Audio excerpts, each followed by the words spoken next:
بسم اللہ الرحمن الرحیم۔ میرا نام ڈاکٹر محسن حیات ہے اور میں لیڈی ریڈنگ ہاسپٹل پشاور میں ایز اسسٹنٹ پروفیسر اور چائلڈ اسپیشلسٹ کے کام کر رہا ہوں، اور میرا تقریباً 20 سال کا تجربہ ہے بچوں کے امراض میں۔ آج میں آپ کو ایک اہم مسئلے کی طرف آپ کی توجہ دلانا چاہتا ہوں، وہ ہے بچوں کا وزن کم رہ جانا۔ کسی بھی وجہ سے اس کا وزن کم رہ جائے تو پیرنٹس بڑے پریشان ہوتے ہیں، ڈاکٹر کے پاس آتے ہیں OPD میں بھی اور کلینکس میں بھی کہ ڈاکٹر صاحب میرے بچہ جو ہے وہ گرو نہیں کر رہا، وہ صحیح طریقے سے اس کا قد نہیں بڑھ رہا یا اس کا وزن نہیں بڑھ رہا۔ اس کو اگر ہم ایک سیویئر کنڈیشن کہہ لیں، میل نیوٹریشن، بچوں میں غذائی کمی کا شکار ہے۔ اس کو ہم براڈلی 2 حصوں میں ڈیوائڈ کرتے ہیں۔ اس کو ہم ایک کہتے ہیں پرائمری میل نیوٹریشن اور دوسرے کو ہم کہتے ہیں سیکنڈری میل نیوٹریشن۔ پرائمری میل نیوٹریشن کا مطلب یہ ہے کہ اس کے جو وجوہات ہیں وہ کچھ ایسے ہیں جو شروع سے بچے کے ساتھ ہیں۔ پہلے میں آپ کو یہ بتاؤں کہ بچے کی صحت جو ہے وہ ماں کی صحت کے ساتھ جڑی ہوئی ہے۔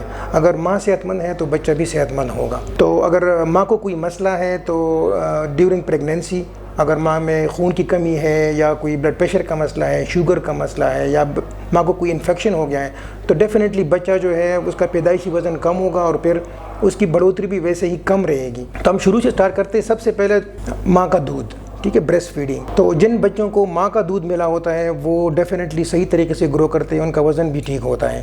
جو بچے کسی خاص وجہ سے ان کو ماں کا دودھ نہ ملے، جیسے اگر ماں بیمار ہے یا ماں کو کوئی بیماری ہے یا ماں کوئی دوائیاں لے رہی ہیں یا بچے کو کوئی مسئلہ ہے، یا ماں دودھ پلاتے وقت دوبارہ پریگننٹ ہو گئی ہے، دوبارہ اس کو حمل ہو گیا ہے، تو ظاہر ہے وہ اپنے بچے کو اس طریقے سے دودھ نہیں پلا سکتی۔ تو سب سے پہلے آتا ہے ماں کا دودھ۔ دوسرے نمبر پہ آتا ہے ویننگ۔ ویننگ کا مطلب یہ ہے کہ بچے کو ٹھوس غذا جو ملتی ہے 6 مہینے کے بعد ماں کے دودھ کے ساتھ ساتھ، اس کو ویننگ کہتے ہیں۔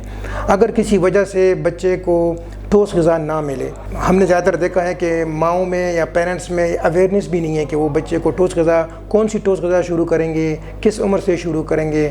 تو اگنورنس جو ہے ریگارڈنگ ویننگ، ٹھوس غذا کے متعلق ماں کا ایجوکیشن لیول ہے وہ نہ ہونا ایک بہت بڑی وجہ ہے بچوں کا انڈر ویٹ رہ جانا۔ تیسرے نمبر پہ آتا ہے پاورٹی، جو کہ تھرڈ ورلڈ کنٹری کا مسئلہ ہے۔ غربت بہت زیادہ ہے اور پیرنٹس افورڈ بھی نہیں کر سکتے۔ اگر ہم کو کوئی دودھ لکھیں یا اگر ہم ان کو کوئی ٹھوس غذا کے بارے میں سمجھائیں تو پاورٹی بھی ایک ریزن ہے۔ تیسرا جو میں نے نوٹ کیا ہے، ہمارے معاشرتی جو کچھ کلچر پیٹرن ہے، جیسے ہم کہتے ہیں کہ کچھ غذائیں جو ہیں وہ سرد ہیں اور کچھ غذائیں گرم ہیں۔ بہت سی مائیں یہ سمجھتی ہیں کہ کیلا سرد ہے اس سے بچے کا سینہ خراب ہو جاتا ہے، یا پھر دہی سرد ہے اس سے بچے کا سینہ خراب ہو جاتا ہے۔ تو کچھ کلچرل جو پیٹرن ہیں ہمارے، وہ بھی رول ادا کرتے ہیں۔ اس کو ہم کہتے ہیں اپنی زبان میں کہ کچھ غذائیں گرم ہیں جیسے ہاٹ فوڈ ہے اور کچھ کولڈ فوڈ ہے۔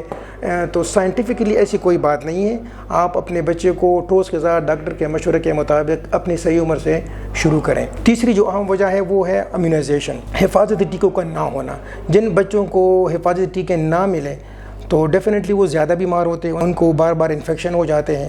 تیسری ایک اہم وجہ جو ہے فیملی پلاننگ ہے۔ 5 سال سے کم عمر کے بچے اگر کسی فیملی میں زیادہ ہوں تو ان بچوں میں ہم نے دیکھا ہے کہ وہ غذائی کمی کا شکار ہو جاتا ہے، انڈر ویٹ رہ جاتے ہیں، کیونکہ بار بار اگر پریگننسی ہو رہی ہے، جلدی بچے پیدا ہو رہے ہیں، تو ڈیفینیٹلی پیرنٹس کے لیے ان کو توجہ دینا، اسپیشلی ماں کے لیے اس کو توجہ دینا، اپنا دودھ پلانا اور مناسب وقت پہ ٹھوس غذا شروع کرنا ذرا مشکل ہو جاتا ہے۔ تو یہ بات ہوگی پرائمری میل نیوٹریشن کی۔ اب آتے ہیں سیکنڈری میل نیوٹریشن کی طرف۔ سیکنڈری میل نیوٹریشن کا مطلب یہ ہے کہ بچے میں تو یہ ساری چیزیں بالکل ٹھیک جا رہی ہیں، اس کو بریسٹ فیڈنگ بھی مل رہی ہے اور اس کو ٹھوس غذا بھی صحیح عمر پہ شروع ہو رہی ہے، لیکن بچے میں کچھ اور وجوہات ہیں جس کی وجہ سے اس کا قد کم رہ جاتا ہے یا وزن کم رہ جاتا ہے۔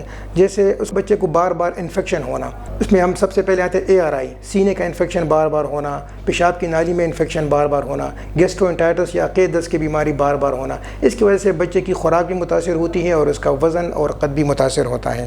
اس کے علاوہ بچے میں کچھ پیدائشی نقص بھی ہو سکتے ہیں، جیسے بچے کے دل میں سوراخ ہے یا اس کے پھیپھڑوں میں کوئی مسئلہ ہے، کوئی جگر میں پیدائشی نقص ہے، تو اس کی وجہ سے بچے کا قد اور وزن دونوں کم رہ جاتے ہیں۔ ایک اور اہم وجہ ہے وہ ہے گندم سے الرجی، جس کو ہم عام زبان میں گلیوٹن سینسیٹیوٹی کہتے ہیں، اور اس بیماری کا نام ہے سیلیک ڈیزیز۔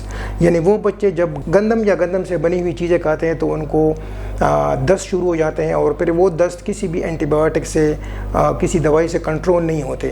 اس کے لیے اپنا ایک ٹیسٹ ہوتا ہے، اس ٹیسٹ کے بعد ہم پیرنٹس کو سمجھا دیتے ہیں کہ آپ نے اس کی غذا سے گندم اور گندم سے بنی ہوئی چیزیں وہ ختم کرنی ہے، تبھی بچہ جو ہے وہ ٹھیک ہوگا اور اس کا وزن زیادہ ہوگا، اس کا قد بھی بڑھے گا۔ اب ہم آتے ہیں اس کے علاج کی طرف، تو علاج بھی اس کے جو وجوہات ہیں اسی پہ اس کا انحصار ہے۔ سب سے پہلے تو آپ نے پراپر بچے کو ایگزامن کرنا ہے، پیرنٹ سے پراپر ہسٹری لینی ہے، اور اس کے بعد جو اس کی وجہ بنتی ہے اس وجہ کو آپ نے ایڈریس کرنا ہے۔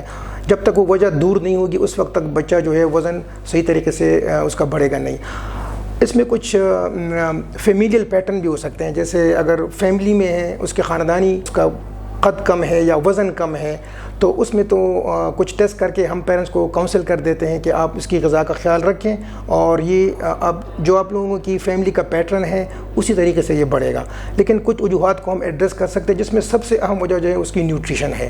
اس کی نیوٹریشن کو ہم نے پراپر کرنا ہے اس کے عمر کے حساب سے۔ جیسے اگر وہ 6 مہینے سے کم ہے تو ماں کا دودھ، 6 مہینے سے زیادہ ہے تو ماں کے دودھ کے ساتھ ساتھ جو ہے وہ ٹھوس غذا کے بارے میں ہم ان کو سمجھاتے ہیں۔ باقی ایک اہم چیز کے بارے میں آج بتاؤں گا، وہ ہے چائے۔ ہمارے زیادہ تر بچے جو ہیں وہ ٹی ایڈکٹ ہوتے ہیں۔ چائے جو ہے ہمارے معاشرہ ہے اس کا ایک حصہ بن چکا ہے، اور ہم چھوٹے بچوں کو بھی چائے پلانا شروع کر دیتے ہیں۔ اسپیشلی جب ہم بچے کو ماں کا دودھ چڑھاتے ہیں تو اس کے ساتھ ہی وہ جو دوسرا دودھ شروع کرتے ہیں اس میں چائے کی پتی ڈالتے ہیں۔ جیسے آپ نے چائے کی پتی ڈالی تو بس وہ پھر دودھ نہیں ہے، وہ پھر چائے ہے، اور بچے پہ چائے کی طرح اثر ہوگا۔ چائے کے کچھ نقصانات ہیں، جیسے بچے کی بھوک کم ہو جاتی ہے، بچے میں خون کی کمی ہو جاتی ہے، بچہ چڑچڑا ہو جاتا ہے، یورین بہت زیادہ پاس کرتا ہے، اور اس کا قد اور وزن اس طریقے سے نہیں بڑھتا۔ جتنے بھی ٹی ایڈکٹ بچے ہوتے ہیں ان کے پیرنٹس کو ہم سمجھاتے ہیں کہ آپ کم از کم چائے اس کی خوراک سے بالکل نکال دیں، اور دودھ میں چائے کی پتی بالکل بھی نہ ڈالیں۔ باقی جو عمر کے حساب سے ہم جو ایکسٹرا دوائیاں تجویز کرتے ہیں اس میں وائٹامن ڈی ہے، اور اس میں زنک ہے، اس میں کیلشیم ہے، اس میں میگنیشیم ہے۔ اگر اس میں بچے میں کمی ہے ہمارے ایگزامینیشن کے مطابق تو ہم ان کو یہ ایکسٹرا چیزیں پرسکرائب کر دیتے ہیں، لیکن زیادہ تر چیزیں جو ہیں وہ بچے کی گھر کی جو بنی ہوئی غذائیں ہیں اسی سے پوری ہو جاتی ہے۔